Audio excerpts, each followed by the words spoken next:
Yes, ready, start. Our life's mission has been fulfilled. We took the responsibility of running the administration of the country on our old shoulders as we desired to hand over the country to the younger generation as a running concern. We expect the youth of the country to come forward and share our responsibility and lighten our burden. It, however, pains me to find that the younger generation, as represented by socialists and others, are frittering away their energies in destructive activities such as organizing strikes, thus hampering the work of reconstruction. If the youth continues to behave in this irresponsible manner, I, for one, would not hesitate to lay down the reins of office. The ruler of small states of Kathiawar have decided to form a union of the states of Saurashtra. The representatives of these rulers will meet me soon to discuss the details of the union.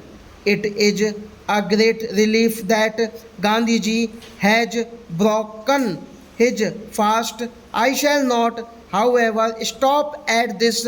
I want you to go deep into the causes that brought about the fast and eradicate them once for all. It pains me to find that Free India is not treading on the right path.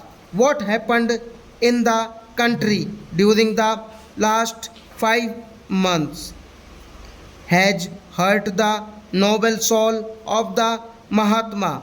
I appeal to you to create a peaceful and harmonious atmosphere in the country because it is prerequisite of all progress.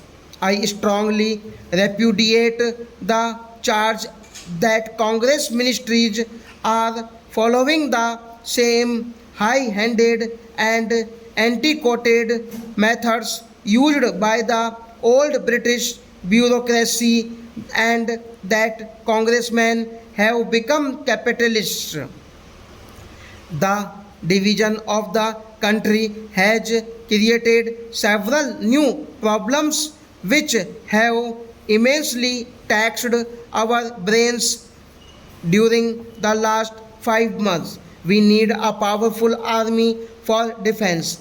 We cannot rely on foreign countries for imports. Everything we have to manufacture in our own country. The transfer of population following partition has created great complications and added to our difficulties. We have to provide food, clothing, and shelter for lakhs of refugees and rehabilitate them.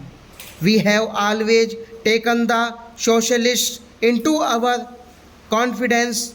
We consulted them on the partition of the country, but they could not put forward their viewpoint when we consulted them on the issue of decontrol. The emphatically demanded the immediate withdrawal of all controls as soon as the rationing of food grains was done away with. They passed this.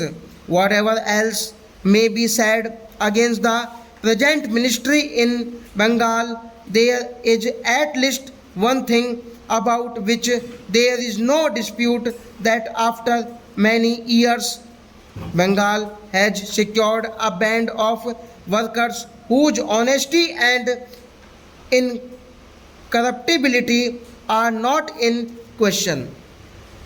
I have no doubt they will learn by experience, but if any of you feel that you are better equipped. I have already told you how to secure the removal of the ministry, but Gundaism cannot and will not be allowed to prevail. I sincerely tell you that we cannot afford it when we have such delicate tasks to fulfill.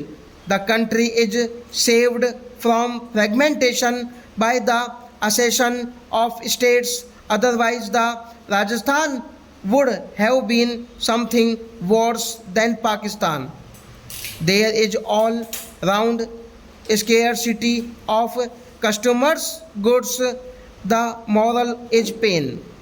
You should have patience so that these stu- stupendous responsibilities could be satisfactorily discharged by the central and provincial governments. You have been slaves for 200 years. Now that your own men are in office, why can't you have patience for a few years? Instead, we have the sickening spectacle of a so called token one day strike by labor.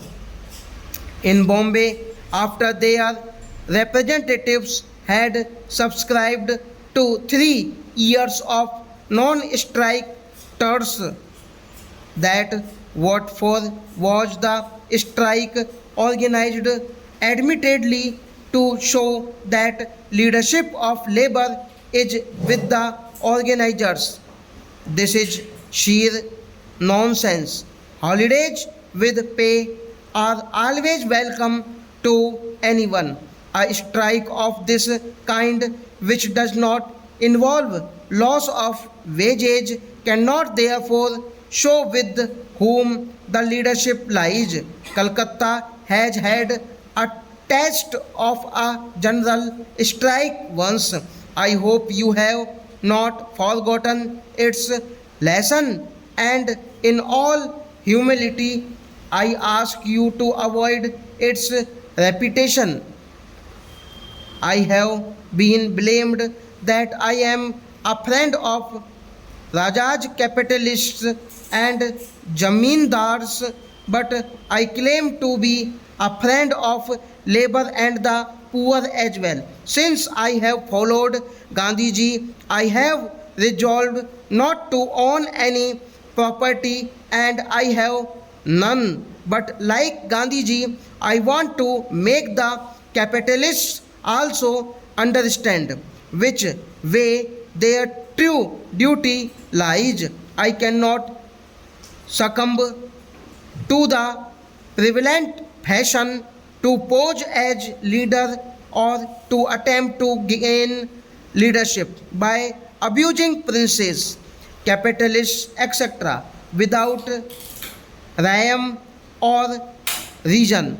Many said some time ago that by bringing in princes I had harmed the cause of the people, but they were not prepared for the meagre of 40 states into a neighboring province in 2 days, nor did they seem to realize the elementary fact that if princes wish to exist, they cannot do so without the pupil stop.